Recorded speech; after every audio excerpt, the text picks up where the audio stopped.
jokes, yeah, you're insightful, but are you likable? You got jokes, you're the host, stand up. Are you likable? Until they're going to do that, there's no point in getting up there. If you don't believe in yourself, why is the audience supposed to believe in you? All right. Here we go. We're 9 seconds in, 10 seconds in. All right. I'm ready. I didn't know we were recording. Well, I just started it, but like it All right. doesn't. I'm just making sure you can see both of us on the camera right now, and it can.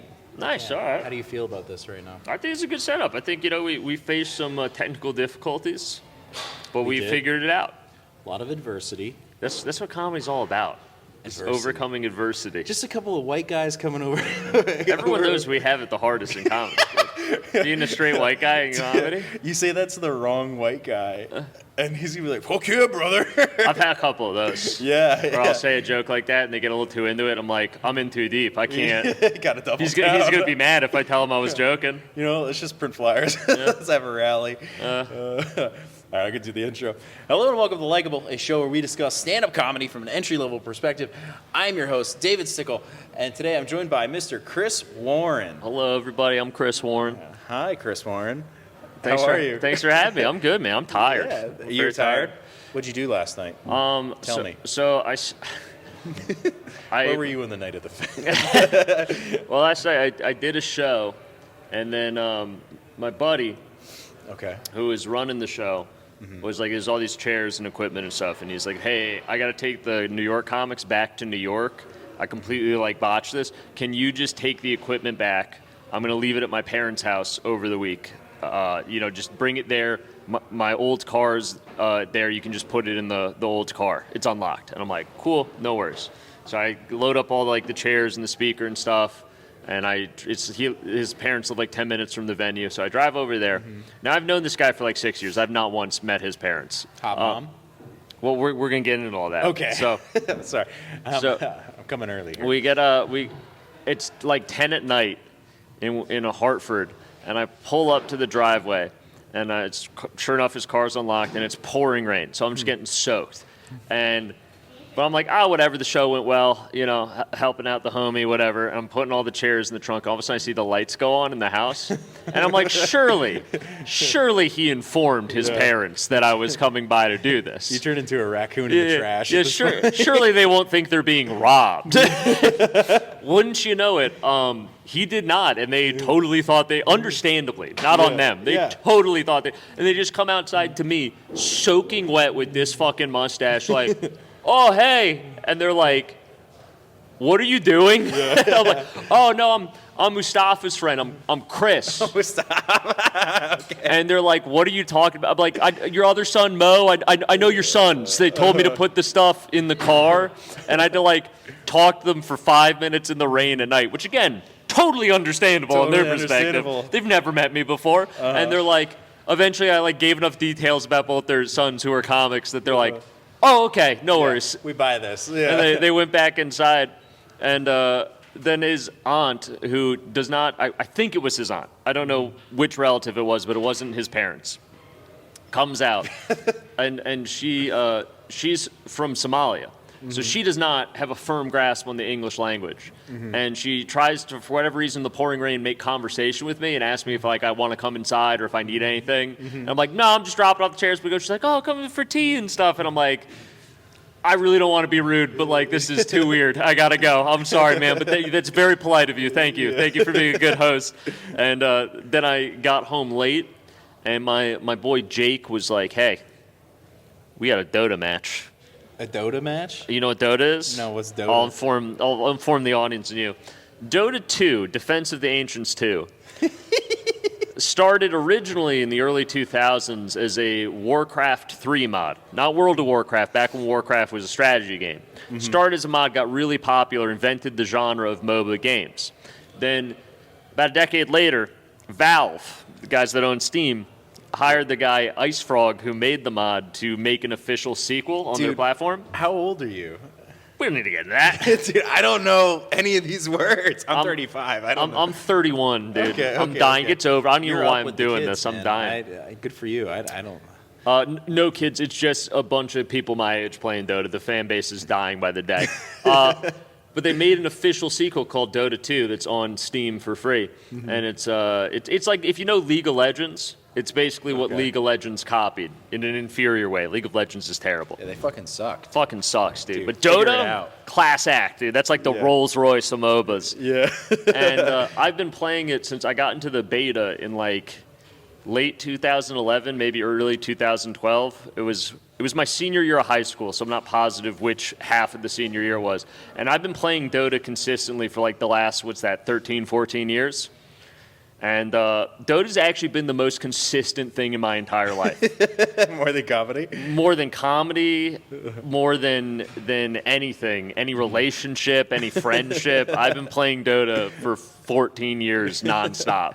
And I'm still bad at it. I'm still very bad at it. I'm in the lower end of, I would probably be in the bottom 20% of Dota players. So if I started Dota today, we wouldn't be that far apart? Well, here's the problem with Dota. Okay. And this is why the game is dying. And this is a passion of mine. So you've triggered me on this. I apologize to hijack. It's okay. Do it. Dota 2 has such a high barrier to entry in terms of skill that you legitimately need to read essentially a book of like all the patch notes and of all the different items and all the different hero abilities, and you really have to play about 300 hours before you even know what's going on. So like League of Legends is like a very dumbed down version of Dota. Like I've tried to convert League players, friends of mine, and they get so annoyed with Dota because there's like it's basically League with 20 additional systems put on top of it that all interact with each other. And they're like, there's too much, this is, as they would put it, needlessly complicated. And I'm like, that's what makes it beautiful. So I've put probably almost 3,000 hours of my life into Dota 2.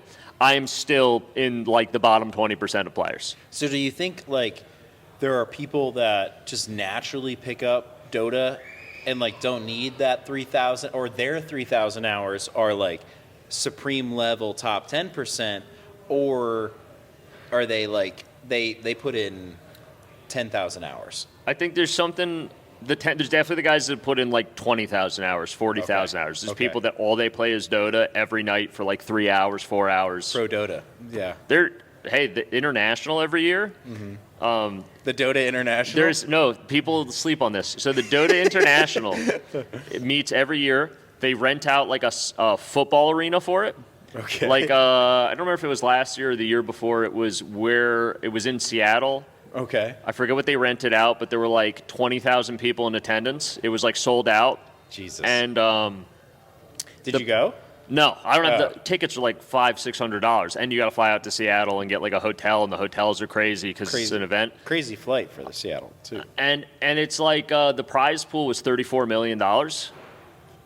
Okay, well that's some fucking. So Jesus. I think like the top 5 teams got paid out of it. I think the top team walked away with like over $20 million, split between 5 main players, 2 bench players, and 1 coach. So between 8 people, they split $27 million. That's enough money to lose your virginity that you definitely sacrificed on the way there. Yeah. Like you don't need that time you could have spent learning to talk to somebody to sweet talk them. Well, you spent playing video games that actually gets here's the problem. By the money. The Chinese have ruined Dota 2. How in so? the pro circuit. So when Dota 2 first started out, it was like I remember TI3. The International 3 was the first big international, and it was the first one I watched live. Okay. And there was this team called Navi, and they were a bunch of Ukrainian guys, like just a bunch of Ukrainian nerds. Bastards. And they would get blackout drunk all the time. They were always having like weird controversy because they would just get blackout drunk. They'd play pranks on each other and other teams. They did not take it seriously at all. Like none of them learned how to speak English, even though like they were given like PR people to teach them English. They're like, fine, I don't need to know that. Like, they only learned how to swear in English. And is awesome. Yeah, they ruled, dude. You had all the best. Admiral Bulldog, Dendy. Dendy is like the Ronaldo of Dota. Like to this day, if you mention Dendy to like a person who plays Dota, if I saw Dendy, I don't super fan, I would drop to my knees. He hasn't played professionally in probably a decade. Because what happened is, so they were like rock stars. There were a lot of teams similar to that. that were just kind of like goofy, weird nerds that had a sense of humor, that partied hard, that didn't take it too seriously, but like were really good.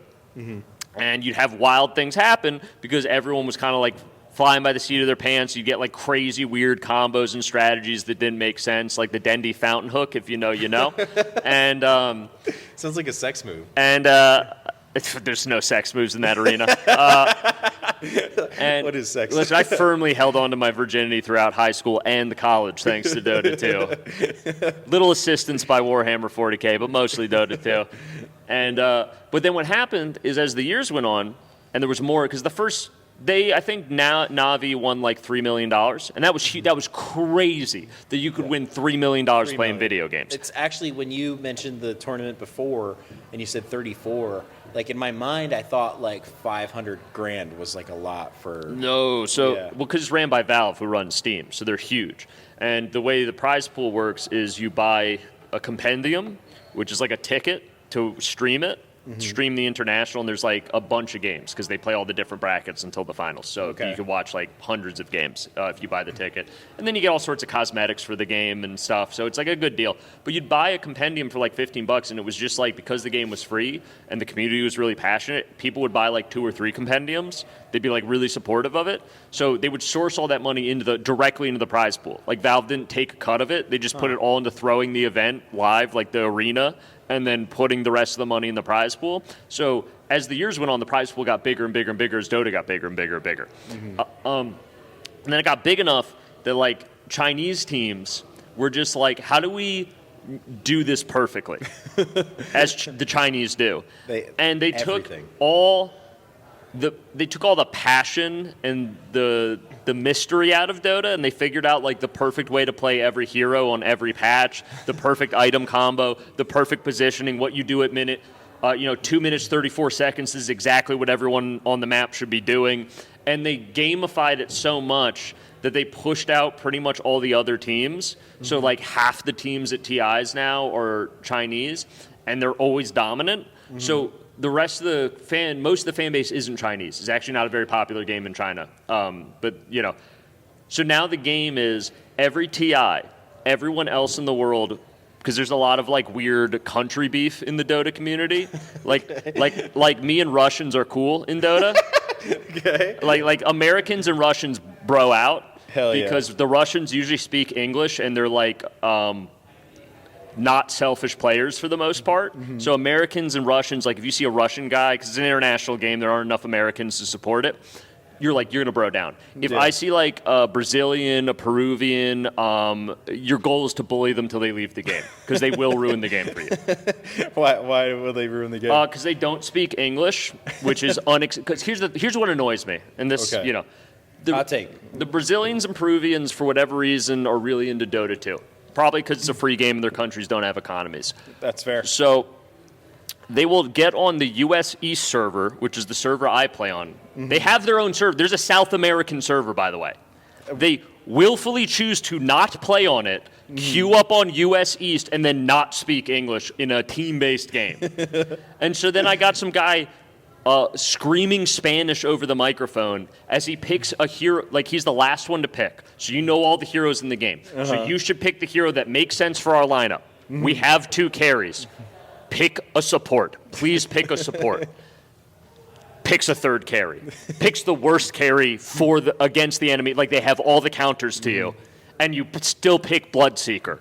You still pick Bloodseeker in Fucking 2025. And then you yell at me in Spanish when you feed relentlessly. So most American players don't like Brazilians and Peruvians for that reason. This is ruining our situation with other countries. Yeah, we love Russians because they all speak English and are competent. The Chinese we have a vendetta against because they take TI every year. So there's like a respect when you play against a Chinese player, but like you're like, we got to beat them. We can't let them take this. I feel like in a lot of things it's China versus the world. Yeah, so this last TI, Okay. this prince in Dubai, who's insanely wealthy, I guess he got really into Dota 2. And he just, because they're all like oil billionaires, the royal family over there. And so this prince in Dubai bought a Dota team. He just like made a Dota team, and he gave he gave good contracts to all like some of the top players to recruit them for his team. So it was all Arab dudes, and there was one American on the team. And an American team has I think the last time an American team won a TI was like 2015. So it's been exactly a decade. And since then, like, you haven't had any Americans even come close. There was like one Canadian team that won, and people lost their minds because it was like, that's the closest thing to an American team where go Canada. Yeah. And they won. And dude, the online community for Dota, we lost our fucking minds because even though it was like a Dubai team, wherever that is, everyone was like, yeah, but their mid laner was American, so that was America's team. And everyone was posting pictures of him like, you brought the TI home back to America, baby. We were losing our minds, dude. We loved him. I posted about on my story for like a week every day. I was like, the cup comes, the Aegis comes home to America. Hell yeah. Or as they say, Delia. Yeah, so basically it's like nerd soccer. Like, you know, people get really like have rivalries with other countries, get real passionate about their country. Yes. It's like that for nerds. I was actually relating this in my mind because I watched Cars 3 last night. Hell yeah. A classic American film. Classic American film. Lightning McQueen cannot keep up with these new like electric cars on the track. And that to me was the Chinese people. Yeah, the Chinese took it all from us. Yeah, and they did everything. Even the German team, half their roster is Chinese guys. Mm-hmm. Like, all the teams have just given up and started, like, recruiting Chinese guys. So do they go under the German flag and represent China, or is it like... So it's not like a national team. Okay. What it'll be is they're private entities, like you would have in the NFL, but, like, way less stable. Like, teams will go away and come back all the time. Or, like, new teams. Like, the Dubai team was a new team that was formed. I forget what they were called. I should know. I only remember that America won. Hell yeah. So, like... You'll go by where the team is based.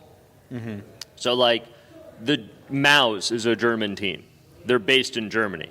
Most of the roster at this point is Chinese. So, yeah, they're technically a German team, but that's a fucking Chinese team, as far as I'm concerned. That's and, shitty. And then the Dubai team, you have a single American. Obviously, that's an American team. So it's like, you know.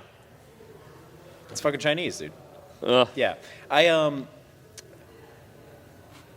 I did not expect this conversation. Sorry, there are like 5 things I can go full hyperfixation on. Dota is one of them. Are the other ones, what are the other ones? So Dota, Okay. certain eras of history I will not shut up about. Okay. Religion, I'll go on all day. Hell yeah. We're pro-God here, just to be clear on that. Very pro-God. Sobriety, I won't shut the fuck up about. As I drink a beer during this podcast. To each their own, This is man. like the first podcast I've actually had where I drank a beer during, I think. That's good. That's You're kind of testing funny. me. Yeah. I didn't know. That's fine. Warhammer 40K, I go nuts about. Is it another video game? Or is it a movie? It's a whole universe. I won't go hyperfixation, but it started in the 80s Okay. as like the first one was called the Rogue Trader. It's first edition Warhammer, but it's basically like Dungeons and Dragons, but sci-fi themed. Okay. So basically a Dungeons and Dragons clone. It got so popular that they then changed what kind of game it was to like fighting toy soldier armies. So they dropped the Dungeons and Dragons like story, like progression thing. They just made it like an army versus army with little miniatures. And over the time, now they're in like 10th edition. They're about to drop 11th. So you play with the little, and I've played a lot of this over my life. You play with little, you assemble miniatures, you paint them, and then you roll dice and battle them. So this is a tabletop game? It's a tabletop game. Okay. But the tabletop game spawned multiple other tabletop games in the universe, like Kill Team and 30K and all that stuff. Okay. And then it also has some really bad TV shows. They are bad. They're like online only. They're like the most budget animation. It's sad to see. They did that with Halo at some point. Yeah, the fan-made animations are great, like Project Astartes. And then they also have like over 300. I think that's the number, like over 300 novels in universe that all connect to each other. And video games now. Space Marine 2, if you heard about that, that was a Warhammer 40K game. That was like the first one that kind of went mainstream. Okay. And then I was upset because it went mainstream a little bit with Space Marine 2 was so popular for a hot minute there that everyone's like, what's this Warhammer 40K thing? And I'm like, no, this is only for autistic nerds. Don't ruin this. This is like our last. You've ruined Star Wars. You've ruined Star Trek. You ruined comic books. Jurassic Park. You ruined anime for us. Let us keep this. You ruined video games. Let us keep this. This is the barrier to entry with the tabletop is so high. Let us keep this. And then Games Workshop went and was like, actually, there can be female custodies. And I was like, I'm going to burn down the Games Workshop headquarters. And they got such a backlash from people like me online that they're like, our bad, we won't do any more of that. They freaked out that bad? They're like, no females? No, so here's the thing. Warhammer 40K is surprisingly not sexist. You have a lot of strong female characters. You have an entire faction called the Sororitas, or the Sisters of Battle, that are basically like space nuns with, they call them nuns with guns, affectionately. Okay. They're awesome. They're an awesome faction. Very hard to play. That's why I don't play them. Because, they're like a glass cannon. They're very fragile, but they hit hard, so you got to be good about maneuvering. And I'm a really just charge everything forward. I play orcs, so that's, Okay. But they tried to mess with the lore. So the custodies are basically like genetic kind of clones of the God Emperor of mankind, and therefore they can only be men. And when they tried to make a female, when they did make it, she's canon now. I'm pissed about it. When they made a female custody, then that opened the doorway for there being potentially female Space Marines, which are the flagship of the franchise, or the Space Marines. And we're like, we're not doing that. I'm not doing that. Listen, I played along long enough, all right? Yeah, Space Marines are all about testosterone, dude. You cannot be having female Space Marines. Everyone knows the female faction is Tyranids, Space Bugs. That's all. Where it's like a 99% male fan base. If you go to a tournament or a game store and there is a woman player who is not just there with her boyfriend or whatever, not to pejorize or whatever, but is actually into Warhammer 40K, is actually about that life, 9 times out of 10 they're playing Tyranids. Because everyone knows that's the fact that we made several female specific factions. They don't want to play those. They want to play the Space Bugs. They want to play Tyranids. And respect. Chicks are the best painters. Sorry, that was gross. Took out my Zin. That's okay. The female players are some of the best painters, and they do amazing color schemes with Tyranids. And it's, we need more women in the game. I'm not against women in the game, just no female Space Marines. I will lose my fucking mind. My incel rage will come out, and I'll revert back to 16-year-old me and be like, women are evil. They are. Okay, sorry. I'm sorry. We're gonna cut to an ad where it's just like. Listen, he said it, not me. Yeah. Do you need tampon? No. We're gonna do that. We should talk about comedy. I apologize. I kind of hijacked the pod. No, dude. I love to have it be everybody's episode is their own, and because of this camera, I'm gonna have to start and stop soon. But I had no idea this conversation would take this turn, because I feel like if somebody watches you online, they kind of think that you're probably just home, just reading the news all day. Maybe it's not a lot of what I'm doing, to be fair. Yeah. But you see, you go through all of it, and then you play games afterwards. Yeah. But my annoying thing is a lot of people. So the whole reason I made social media was try to get people to come see me do comedy. I was anti-social media my whole life. I thought it was the dumbest shit ever. I was like, I don't want to do this. I saw immediately, and I'm a dumb person. I'm not saying, I was so smart. Just it occurred to me very early on with Facebook that I was like, this is going to be bad for society. And I think that was obvious to anyone that started using it. It was like, I'm going to stay off this, right? So I had a Facebook I never used that I would occasionally keep in touch with some people from high school, and that was it. I'd message you back in a month when I checked it. And then everyone's like, oh, you're doing comedy. You got to do social media. You got to do social media. There's a lot of pressure to do it. And I got tired of my career wasn't where I wanted to be. I was also 2 years into comedy, so my career was exactly where it was supposed to be. I thought I was being robbed. I didn't have a Netflix special yet. I can do an hour, and it's like, bro, you can barely do 5 minutes in reality. Looking back at some of those I look back at some of my old tapes that I sent to bookers, And I was like, how dare they not let me in that festival? And I look back and I'm like, I hope no one watched this. I sent this to bookers I respect. That was a mistake. I feel the same way. Yeah. I was like, I go through my hard drive and it's like best set of your life with whatever date in like 2021, and I'm like, let's check this out. I'm like, life's gotten better evidently because this is rough. This is real. But I was so anti-social media, and then I started making social media, and it took me forever to find my footing. I was doing like history content for a while, and then I had my own the You Should Be Worried podcast, which is now on hiatus. Just a break. Which I did with Ben Kirsch and Matt Lopes, two hilarious comics and great social media guys. They are. With a name like Ben Kirsch, I mean. But I was doing it with both of them, and they were both social media guys, like hardcore into social media. They're really good at it. And they're like, dude, you got to do social media. You got to do social media. You got to do social media. So I said, okay. Because I had like 3 bad clips of me doing stand-up. That was all I had on my Instagram. I'd only made the Instagram because that's how like half the bookers wanted to talk to you. So I was like, I guess I have to have this to talk to bookers. And so we started putting out podcast clips, and some of them went decently well. A couple of them went viral, and I was like, oh, this is kind of a cool feeling. They're like, yeah, you should make your own stuff. So I started making history videos, and those got a little bit of traction, but nothing crazy. And I was like, then I ran out of history people to talk about, and I was like, I don't want to go research people I don't care about. You know, I've done like 100 of these. So then I started doing news randomly, and I literally just did it because I ran out of shit.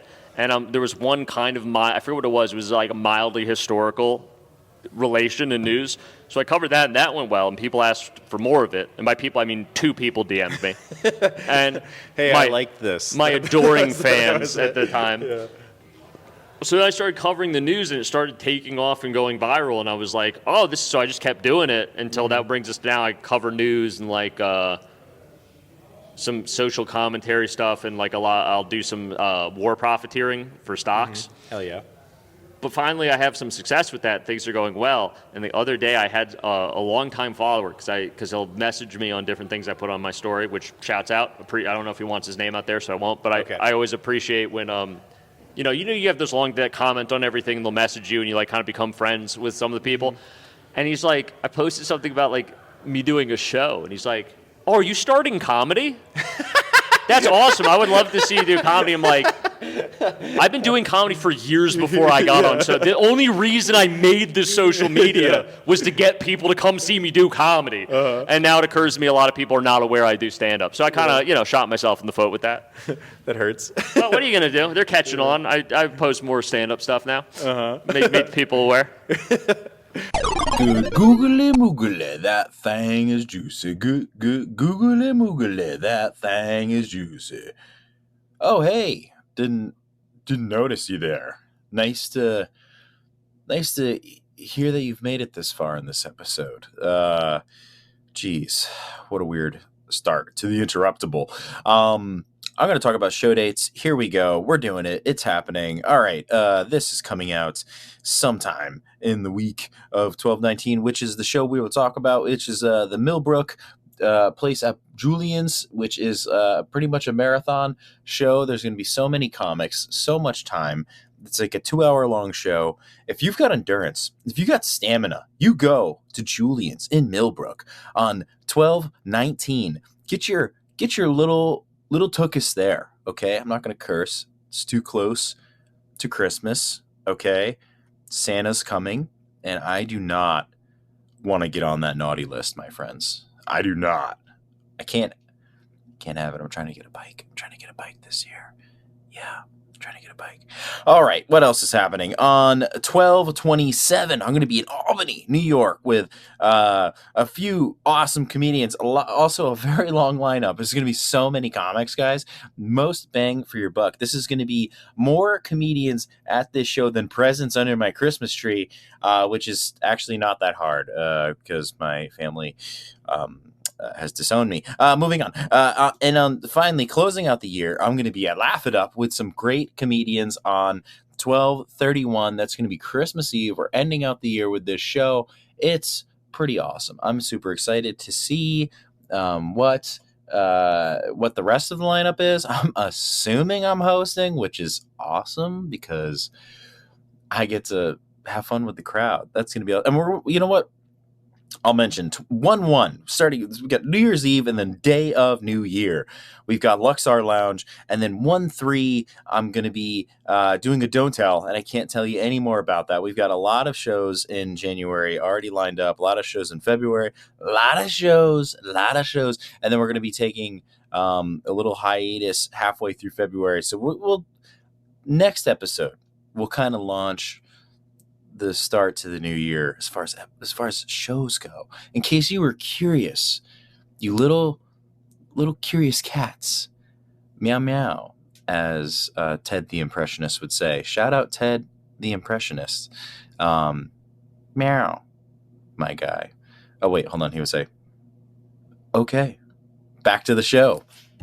So yeah, I did all that work only for like half my audience to be like, "Oh, I didn't know you do comedy. That's sick." And I'm like, "That's kind of the whole purpose of this channel." But I got to rebrand. I worry that the podcasts will do that, but then I remember that nobody watches the podcast. So thank you for. They're gonna watch this episode. I'm gonna send it out to the loyal war party. Yeah. That's what I've now in this moment decided to start calling my fan base. They don't know it yet. The war party. The wharf. You put out, I feel like you put out like 3 videos a day. I put out 2 videos every weekday and 1 video on Saturday, 1 video Sunday. Those are my days off. I only do 1 video. Okay. Yeah.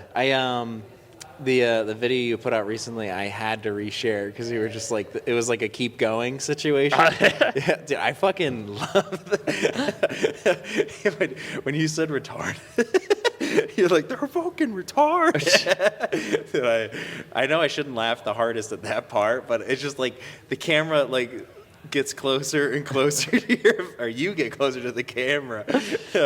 Yeah. So when I watch those, there's somebody screamed out there.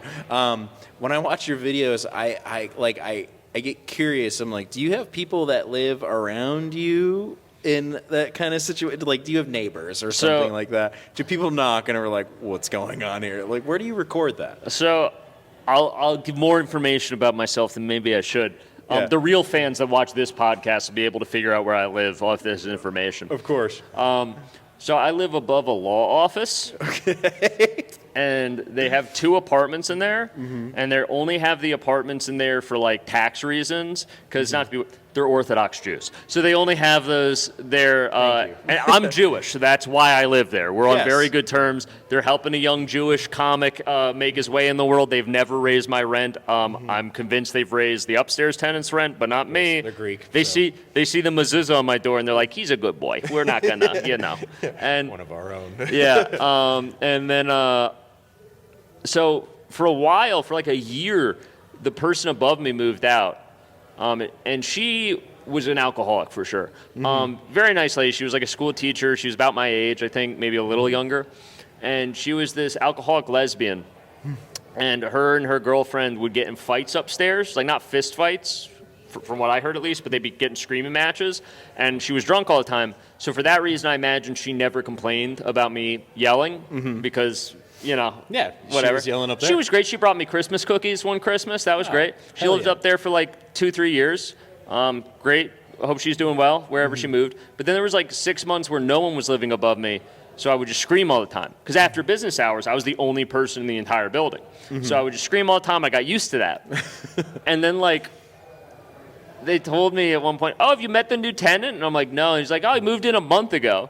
So for a month, I've just been screaming. I had no idea this poor guy was living above me. And he has never brought it up. We've only interacted twice when we happened to catch each other in the stairwell. And all we said was, "Hey, man, what's up?" And he was like, "Oh, hey." I was like, "Cool." And we kept it moving. Something to do with what you talk about when you scream? What? Do you think it has something to do with what you talk about when you scream? Possibly, like, but he's never brought it up. And I'm not going to be like, "Hey, am I too loud?" Because if the answer is yes, I'm like, "You might want to move." They're not kicking me out. That's all I'll say. Yeah. They're not kicking me out. You got it. You're locked in. I've been a great tenant. The police have come to that apartment multiple times when I was using, and they did not kick me out. They literally just called my mom, who's my emergency contact, and were like, "Is Chris okay?" The police were here again. Is he good? Oh, they care about you. My mom's like, "The police," and I was like, "Oh God," That's.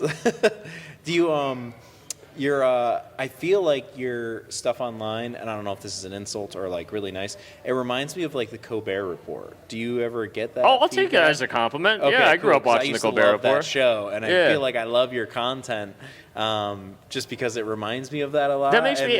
Thank you. I appreciate Oh, okay, that. That's cool, so cool, much cool, better cool. than a lot of things people have said about what I do. Why? What do they say? I get death threats almost weekly. Really? Yeah. In DMs or people in public? DMs. Yeah. No one in public yet, but one of them. Do you feel like if you get assassinated, because you're young enough to get assassinated, I would say, like if you get assassinated, You in age out of public, getting assassinated. 100%, 100. At a certain age, you're just like somebody that got shot. That's true. It's Yeah. not as tragic. Yeah. You can't. I'm Yeah. too old to die tragically young. Yeah. Still young enough to get assassinated. Definitely, because then it's at certain points you versus time, Yeah. and they're just like, well, He was it's 80. either time was gonna get him or he just got shot. I mean, he got his head blown off. Oh, yeah, another 3 years. I feel like if you got assassinated, it's like you were robbed of extra time, But if you just get shot at 80, you're just like, all right, well, See- what else? It's not like he was gonna write the Thriller album, Like, I feel like I'm already too young to die tragically young to where people can be like, because I'm 31. Mm-hmm. And I think at this age, it's like, if I had died in like my 20s, Mm-hmm. people, I used to have a bit about this, but like people would be like, wow, he could have done anything. He died. He's so full of potential. He could have gone on to be president. He could have written the next great American novel. Like we were robbed of all the potential. If you die at like 23, it's like, oh my God. yeah, If I die now at 31, it's pretty clear like what I'm doing. It's like, I guess he could have done more of that. It's not like there's no illusion about like, I was never gonna like. Yeah. He probably wasn't gonna even own a house, so I'm not sure he was gonna change the world. But if I get assassinated, then that might start with my follower base. It might start conspiracy theories, and that dude, could you be cool become for me. like a martyr at some point, right? If I could be a far right meme template for getting assassinated, that would be Yep. great. Like when Yep. people do those weird like far right edits, you know what I'm talking about, where they have like the early 2000s like European music that they like edit, and it's like all the quick cuts of shit, and you just have one with me in there, like I'm a martyr. That would be An great. inch away from the camera. Yeah. Dude, that'd be great. I mean, you could be this Nick year's- Fuentes does a tribute to me on his on that week's episode of his stream. Just like they killed a patriot, Chris Warren. It's a shame to see. This is what these people do. They kill our guys. They killed Chris Warren. They want gun control, but then they shoot this guy. He was a hero. He was a hero of the nation. Meanwhile, I've never done anything overtly political. That's the funny thing is online, because I like to keep it vague enough. People on the right think I agree with them, and people on the left think I agree with them, and I choose to not correct either of them. Just whatever you want to think. I leave it open enough that it's like a mirror where you can interpret that however you want. Definitely. Yeah. It's like, to me, it comes off as a lot of satire. Like, because, I mean, what you're putting out there is open to interpretation, right? So to me, it comes off as a lot of satire. But then at some point, I'm just like, yeah, that's a really good point, though. Well, that's the thing, is I like to do the kind of plausible deniability of the satire, because, like, I'd say it's like 50-50, like half the stuff I say I really mean, and I'm using satire to get away with saying it, and then half the stuff I'm being satirical. Yeah. And I choose not to inform people of which is which. Hell yeah. Yeah. And you don't have to here. That's like, Yeah. I'm not asking you Well, for when that. people, when Dick Cheney died, I made a tribute to him, and people were like, this is the most satirical one yet. I'm like, no, this is one of the real ones. I was actually very upset when Dick Cheney died. I called my mother. I did. No, I cried. I legit cried for an hour when Dick Cheney died because he was a childhood hero of mine. I called my mom, and my mom consoled me on the phone for like 20 minutes. She was like, I know, hon, but, he lived a long life. And it was like, he was the last great American neocon. He went from being an alcoholic lineman to killing 1 million Iraqis.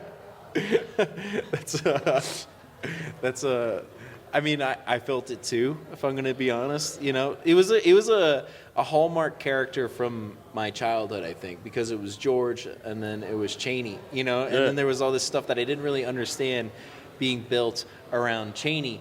I was too young to comprehend that, I think. But you got into it. The Bush administration was the last era of true American supremacy on the global stage. It was so cool. I want you to think about this. Iraq. I think at the time, and because I don't want to say the wrong number, because whatever I say, it's going to be wrong, and they'll be like, oh, you just know what he's talking about. I think You're giving too many credit to how much people watch this. They were like the fourth biggest and maybe the sixth biggest and on paper strongest armies in the world, and we beat them in a week with virtually no casualties. We had the same amount of friendly fire accidents of soldiers getting killed that Iraqi Republican Guard killed our guys.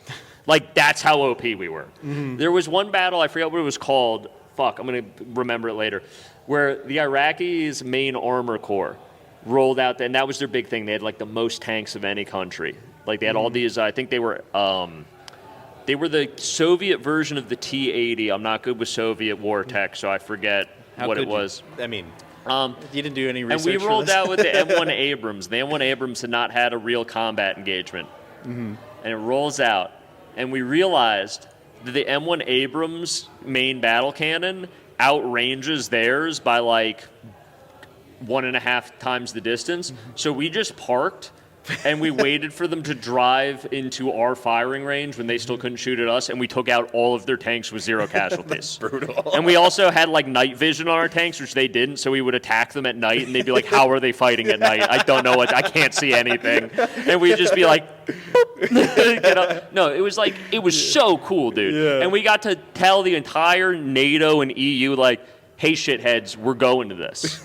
I don't care that it's a false flag. We're going to this. And everyone sent troops except for France because they're massive cowards. That was awesome. That was the last time America was like truly the undisputed world hegemony, the world champion, the most powerful like Death Star country on Earth. Hell yeah. And unfortunately, the global war on terror really drained a lot of our power. It drained a lot of our goodwill with other countries, and our reputation as like the savior of the world police, but that used to be like a good thing. Now it's a bad thing. Thanks to South Park. And it also allowed a lot of politicians to get into power that then kind of like looted the empire, so to speak.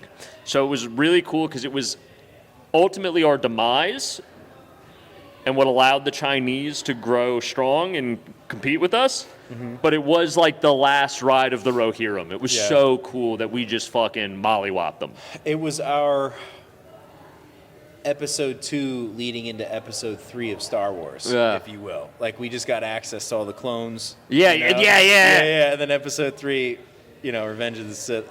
There was a big switch that happened. Yeah, it was so cool, dude. We toppled like one of the most powerful, because people forget, like, Iraq was powerful at the time. People think of it. Were they? Yeah, I mean, they were no European country, but they were, they were powerful. They wish. They wish. They wish. Fuck them. And we knocked them back into the Stone Age in under a week. In under a week, everyone except for the most hardcore followers of Saddam, like the hardcore Republican Guard, everyone dropped. They're like, we can't beat them. Like, we destroyed their entire Air Force and their entire armored corps in a week. Like, oh, we don't have planes or tanks anymore. Yeah, we're not. I give up. Like I quit. And, like, the entire army fucking fled. I think it's pretty cool to be badass. And it would just be nice to just, like, roll into a place, fuck them up, and just, I think that's the Dragon Ball Z kid in me. Where we fucked up with Iraq, and this is my true, but we should have never gone to Afghanistan because that was stupid. Everyone knows that now. Okay. Even at the time, there wasn't really a justification for it. We had a chance to play that correctly. Where even though we had falsely accused Saddam of having anything to do with it and having nukes, even though neither of those things were true and everyone kind of knew it at the time, but Colin Powell lied to the American people, and then in his like final public interview, like admitted he lied and said it was like the worst thing he ever done. He's probably going to hell for it. It's actually very powerful. You should watch it. It haunts him. Colin Powell lying to the American people about the Iraqis having WMDs and declaring war on them. It haunts him. He is not okay. He might have been the only human being on that administration because no one else gives a shit. He's like, we did the wrong thing. And Bush is like, I like painting. But we had an opportunity. We could have gone in there. We could have mollywopped the Iraqis. Then we could have played the tune of like, hey, we just took out a despotic regime. No one would argue that Saddam was not an evil guy, was not a bad guy. We're going to hold local elections, put a new government in charge. We're leaving. We could have been there for a collective year 1 month of fighting, because it was like the first week to defeat the army, and then another 3 weeks of wrapping up the Republican Guard, and then chill for like a year to support the new government we put in place, and then left with like 5 military bases there. And we would have been everyone would be like, wow, America came in, defeated a dictator, brought democracy, and left. So what here? Everyone would have loved us. Everyone would have loved us, and we would have crushed it. But we got greedy, and we're like, we want that fucking oil. We're staying. I'm not leaving. Yeah. And that's the American way. No. Yeah. It's you're so informed about this stuff, but like we did a show together, and it's really not at all in your act, from what I recall. People are gonna be so disappointed. Yeah. Yeah, it's crazy. So like I did a show with Jamie Lissow. Do you know who that is? He's a stand-up on Gutfeld. Oh yes. Yeah. Yes, I've opened for him before. Great guy. Dude, the nicest person I've met in stand-up. But like when you Jamie, watch, right? Yeah, Jamie. Yeah. Okay, When I thought you said watch- JB. My mistake. Oh yeah, no worries. When you watch him on the show, you might think, all right, this guy's politics, whatever. And then he had a full group of like elderly people like show up to his show at Laugh It Up, and he just talked about his divorce. Yeah, for he like just an does hour. normal stand-up. Normal stand-up, Which is, and it's good. I really enjoy. So it's just like, you talk a lot about like world conflict and all this kind of stuff, but like your set or your act is like a lot about converting to Judaism, right? There's a little bit in there, yeah. Yeah, and then your sister. Yeah. And then just like a lot of family stuff, or just like personal stuff. It's not Yeah. necessarily world conflict. Like, is there a consideration to switch over, or you're not going to fuck with what's working on the internet? Or do you feel like, as far as your act goes, do you think you'll bring in history or anything like that? So I have tried to bring in the past, like before I even did the social media stuff and the stuff, I tried to bring more of like my special interests, for lack of a better word, like history, geopolitics, stuff like that. I tried to bring that in to stand up. Okay. And it just was one of those things where there was so much explanation and groundwork that needed to be, like, in order for you to understand why this joke about Dick Cheney is funny, because you have not spent your entire life reading about him, I have to do 5 minutes of setup, and then it's just kind of an okay joke. Yeah. It's really funny to me, but it's like, it's not worth all the time it's taking. And I found that the same with history, a lot of the geopolitics stuff. So kind of the social media is an outlet for a different form of creativity to do that, because that's all stuff I'm interested in that's rattling around in my head that doesn't really work for stand-up. I have a couple geopolitics jokes in my stand-up that, like, depending on the set, I'll bring out if I think the audience is going to get it or like it. But for the most part, it's just me talking about my life. And, so it is kind of like... But I like that because it provides two avenues of creativity. The stand-up and that, so it's like one helps me with the other, I find. The more stand-up I write, the better it makes me at making the videos. The more videos I do, the better it makes me at stand-up, because they're both creativity, but with like completely different skill sets and completely different topics. So it's like 100%. kind of refreshes the mind. Do you consider yourself like a storyteller style comedian? I don't know. I wouldn't really say so. I've done storyteller shows, and those are I would love to do more of those. Yeah, I love stories. I started out doing storytelling, and then I got into comedy. But because I think what got me like hooked on your stuff when I saw you perform, because I mean the first time I saw you was actually here at Wolf and Warrior Brewing at the open mic, and then Jordan was like, hey, I want to try and book him for the show in Kingston, and then we were both on that show in Kingston. So I saw some of the stuff you were working on here, and very funny, by the way, and you implemented it in Kingston, but I didn't understand how some of your material might be more long, because it's an open mic. You don't really, but your material can be a little bit more long form. But you do really do a good job of just like providing context and all that kind of stuff efficiently, but also just like you are a bit of a storyteller, So I was curious if you consider yourself one. I don't, but I thank you. You've thought much more about my stand-up than I have, Well, I appreciate that. I appreciate that. So you have me at a disadvantage. Yeah. I'm just like, I keep saying pinned stuff that's down. offensive until something gets a laugh, and then I try to make it slightly less offensive, and then I just put it in there, and if it works, it works. But And that's your writing process? pretty much, yeah. Like, if you look at the early versions, and that's why I try to do a lot of open mics. Like, because I don't know, not to whatever, but like I know people that I started with that are like, yeah, no, we've kind of aged out of open mics. And first of all, my opinion is, unless I'm booked 7 times a week, then I'm not too good to be doing. You know what I mean? It's like I'm not too good to be doing open mics. I got like 2 shows this weekend. Very thankful for those. There's still another 5 nights in the week I should be doing comedy. Yep. And if I can't get paid to do it, I'm not like I'll go do an open mic. I'm trying to work on stuff. But also, part of the reason I try to hit so many open mics is because I write a lot on stage. So I will sit down, like I think a lot of people do in the notebook, for like a couple hours a week, like writing, rewriting, saying it out loud, listening back to it, writing, rewriting, and trying to figure out. But there's only so much I can do with that for me, the way my brain works personally. 100%. And then I like to come to, mics because it's a safe space. It's very low stakes. I can say whatever I want. Most of the people know me. So it's like they're going to give me the benefit of the doubt. I didn't mean to be evil with whatever I was saying. Yeah. And so I'll try to take crazy risks with saying wild stuff. And then if it's not funny, we just throw it out, right? Because that happens. Yeah. And if it gets a little something, then I'm like, okay, so I know there's something here. It is way too offensive or alienating to put on a show set right now. So I'm going to do this another 20 times, chipping away at it to make it more and more palatable. And then we'll get to a point where I've made it too palatable, and we'll bring it back up, and it's kind of like the accordion until it gets to the perfect level of offensive, but still will connect with about 90% of the audience. Yeah. And then that's what I do. But you can only figure that out by doing it over and over and over and over and over. 100%. It requires so much tweaking. Like, I still try to do at least 2 mics a week. I work at night a lot. You got to quit that job. I feel like it sometimes. Quit it. No. Well, it's Monday and Tuesday that I'm working late. Wednesday I'll hit a mic, and then Thursday I'll either hit a mic or I'll edit this podcast or something like that. Friday I'm on a show. Saturday I'm on a show. Sunday I rest, and then we're back at it. But here's a question for you. Sure. Is this what you want to do with your life, comedy? 100%. Then everything else is only a means to get to this. Quit that fucking job. If it's even getting rid of one night you could be doing comedy, not worth it. Yeah. Well, here's the thing.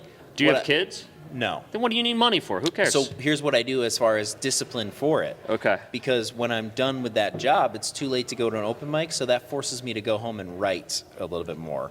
So I do a fair amount of writing because I am not an onstage writer. I'm an at-home writer. I'm going to say something's going to piss any comics off listening to this. Let's do it. And I'd mean no offense to you, sir. No, I won't be offended. So many comics are like, yeah, man, I'm going to stay in from the mic tonight. I don't really have anything new to work on. I'm just going to stay home and write. I'm just going to write. There is 1 or 2 times a night. There's a window of time where stage time is available to you every night. And you know what it is. It's roughly from like 6 to 8, depending on where you are, what mics you're going to. You can write at any time. You can write at any time. And you're like, I'm actually going to not go to the only time I can do stage time to do something I could do any other time of the day. Yeah. So when I say to that, like when I worked a corporate job, I would spend my whole lunch hour writing. I would microwave my food I brought from home, and I would go sit in like the break room or in my car a lot of times because I wanted to be away from people in the cafeteria, and I would just write and eat and write and eat.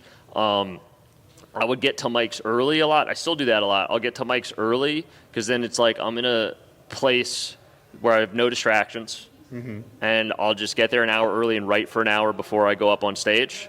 A lot of times what I'll do is when I get off stage, like tonight, I will do some stuff. I'm going to go home. On the way home, I'm going to listen to the recorded of it. Of course. See what I like, what I don't like. There'll probably be something like, I was supposed to say this here. I didn't say it. Why didn't I say it? Or I said this wrong. And then I'll go home, and for like a half hour every mic, it's almost like a debrief where I keep listening to it and writing out what I want to change. So it's like, you can do both, guys. Stop pretending like, oh, no, I'm actually a real artist. I'm going to skip tonight and write. I don't want to do the same jokes at the mic. And it's like, who are you trying to impress at the mics? Do the same. That's the point of the mic. I don't want to do my old jokes. Are you when people are like, and I see this so much in newer comics, like, and I thought this way too at the time, so I'm not even hating. Like, I had the same thought. Where it's like, oh, I can't do the same jokes ever at a mic because those people have already seen my jokes. So I can do 1 week of the same 5 minutes because I'll go to different mics and there'll be like half of a new group of comics at each one, and the next week I gotta have a whole new 5. And an older comic Shout out Pete Angelo, actually. Hilarious comic. I believe he lives in New York now. But he's originally from Connecticut. He's hilarious. Go check him out. But Is this the WWF? he does Trying to be wrestling. a wrestler? Yeah, he does wrestling. He does sumo, and he's a comic. Yeah. He rules. I did a show with him and Metal Pete on Instagram. I believe. Metal Pete. I did a show with him once. Yeah, So yeah. Pete was like Shout out. one of the vets when I started comedy in Connecticut. Really nice dude, and he was like, "Oh, why didn't you do that that other joke I heard? I really like that. Why didn't you do that tonight? We're at an open mic." And I'm like, "Well, Pete, I already did that. You've already heard that joke. Why would I do that joke again? All these people have heard that joke." And he's like, "Dude, you're trying to get a perfect 5, so if someone gives you an opportunity, you have 5 solid-ass minutes you can do in front of them. Why are you trying to prepare for an hour? You're 3 months into comedy. You don't need to worry about that." That's a great point. No one's at this point, and he said it much nicer than I'm because he's a nicer guy than me. This is my impression 6 years later. So don't put that on me. But it's like you're trying. The opportunities you're going to get now are 5 minutes. Tops, they're going to give you 10 minutes. So work on getting a perfect 5 and 10 because that's what you're going to be doing, and that's how you're going to get more opportunities. So he's like, you should be doing the same 5 at every mic until someone puts you on a show to do it. And that kind of changed my mindset. I was like, oh, he's right. He's like, are any of those jokes perfect? I'm like, no, but I'll figure them out. How? You're never doing them. Yeah. That's a great fucking point, man. So But shouts yeah. out Pete Angelo. That guy shout out helped me Pete out a lot when I first started comedy. Huge fan. Wicked nice dude, too. And hilarious, dude. Love that Very guy. funny. Very funny. I forget who we were. I mean, I forget who the headliner was when I worked with him at Laugh It Up. But, yeah, I just remember hanging with him in the back. And he was just, just so fucking nice. And, he got off stage. Super funny dude. Yeah. Ugh. But, so, yeah. I didn't know he was a Connecticut guy. Originally, yeah. Then Yeah. he went to Austin. I think Yep, he's been on Kill Tony to Austin for a while. I think he's in New York now, although he might be back in Austin. I don't know. Pete lives a crazy life. He's always traveling. I don't know where he is these days. Yeah, I don't want to speak for him. living that life. We're doing a 3-hour pod. For Golden Grams. I love hearing Walter. myself talk. Oh, yeah, we do have this is our first live show. First live show. Yeah, first live show. Hey, Walt. What's up, sir? Do you want to say anything to the audience? Yeah, you want to This shout is out? my friend Walter, hilarious New Jersey comic. He's got great titties. They're Great. flat, but they're perfect. Great titties. I mean, Thank you, Walter. it's also a requirement to have facial hair to come onto this podcast. It is. Yeah, everybody knows that. That's why no women have been on this podcast. Well, we've had women on here. This is Dave Stickle. This is Likable. So, what do you think? He's got good titties too. Thank you. That's great.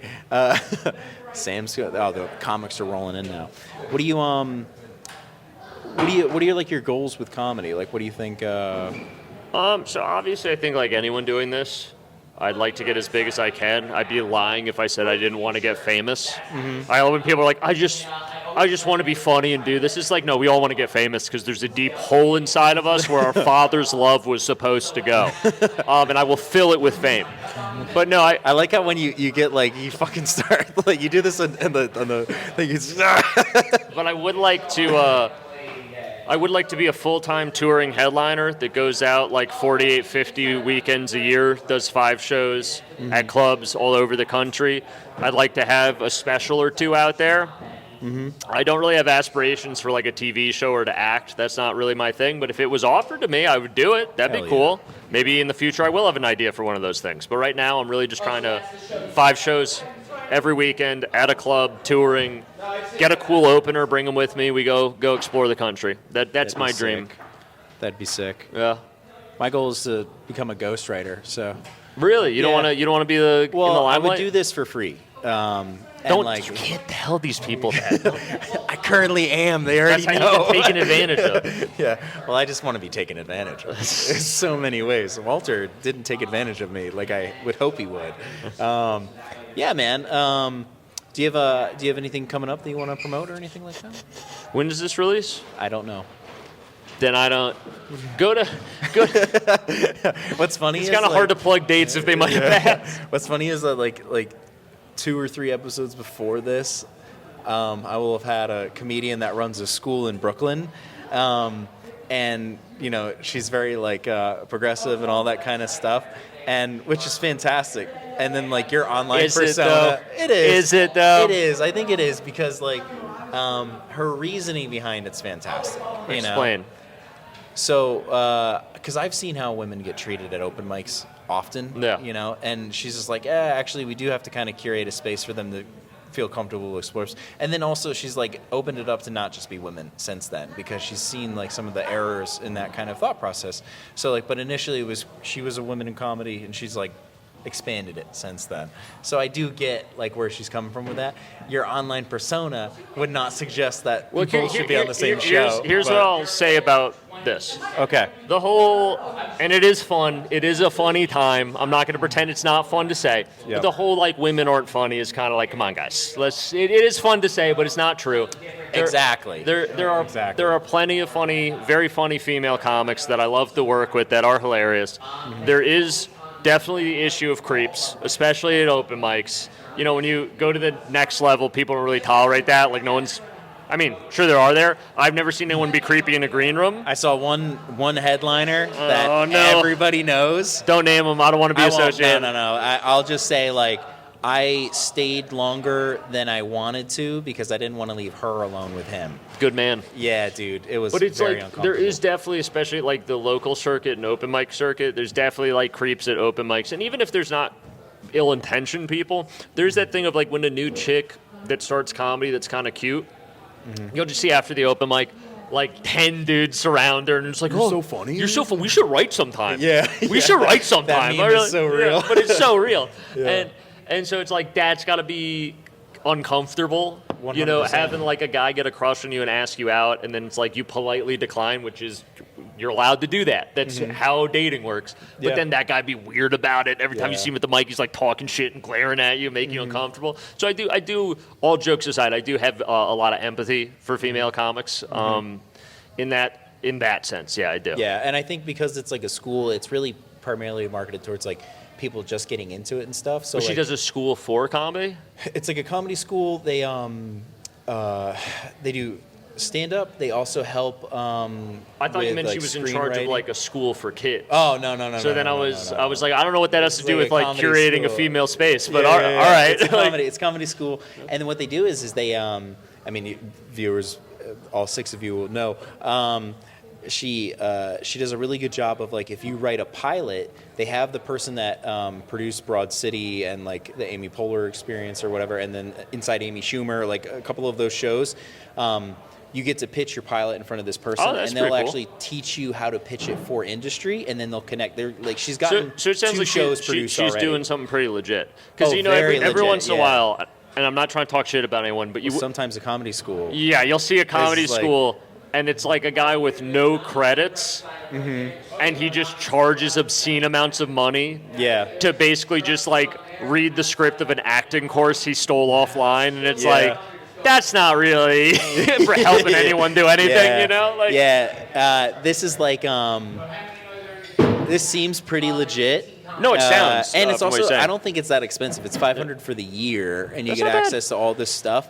And then it's like you make out of it what you will make out of it. Yeah, no, because there is. I'm kind of wary of schools. There is obviously like what you're talking about. I don't Yeah. know about. It sounds like if that's what you want to do, it sounds like Yeah. you could get something out of it. But you and I both know there are a lot that are like, that guy shouldn't. I've seen that guy do shows. He should not be teaching anyone. You know what I mean? Yeah, I Um, 100% agree on that too. Which is, I'm starting a new comedy. I'm broke. I need to start a new comedy school. You want to come learn comedy? actually, if you want to learn how to be likable, yeah. Don't come to me. I'm not good. I'm gonna do the likable comedy school Yeah. where you just sit here and just smile at people until they Want acknowledge to you. learn how to get away with being mildly racist on stage?